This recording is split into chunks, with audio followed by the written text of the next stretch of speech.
In 1957, the first dog to go into space and orbit the Earth was this 2-year-old stray, Laika. Laika was part of the Soviet Union's space program, which used dogs during the 1950s and 1960s to help determine whether human spaceflight was possible. The USSR sent at least 57 dogs into space as part of the program, and while most survived, Laika's death was expected from the beginning. A little context: only small stray mutts like Laika were trained for space, since they were believed to be more adaptable to harsh conditions, and they took up less space. November 5, 1957, Laika sits in a custom-made housing in the research satellite Sputnik 2. The capsule was made to burn up when re-entering the atmosphere. And all of the dogs used for the space program were female, for the simple reason that they did not have to lift their legs to pee, which would have been very hard to do in a cramped space capsule.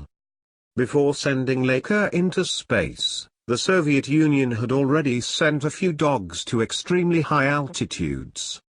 In 1951, 2 dogs named Desik and Tsigan were sent up to a suborbital altitude of 110 kilometers. The dogs survived this flight. One of those dogs, Desik, was also later flown in a rocket on July 22 of that year. However, Desik and her companion, Lisa, both died when the capsule's parachute failed. They were the first dogs to be flown in a rocket. Anyway, back to Laika. So Laika was supposed to go into space, and there was no way to design a re-entry vehicle in time for her launch, which meant that she would never return home. The Soviet Union built the satellite that carried Laika into orbit less than 1 month after they sent up the world's first artificial satellite on October 4, 1957. Over the course of the space program, scientists frequently developed close bonds with the animals. In a book chronicling the story of Soviet space exploration, one doctor wrote that Laika was quiet and charming, and he had taken her home to play with his kids before launch. I wanted to do something nice for her, she had so little time left to live. The last words that Laika heard before going up into space. "Please forgive us," whispered to her by the Russian biologist Adelia Kotovskaya. When Laika reached orbit, doctors were able to measure her heartbeat, which had risen on launch, and her blood pressure. Both were normal. She also got to eat some special food from a container inside the capsule. Laika was supposed to be euthanized with a programmed injection, but after a few hours in orbit, she died, apparently of overheating and stress. After 7 hours into the flight, there were no more signs of life able to be detected from inside the capsule.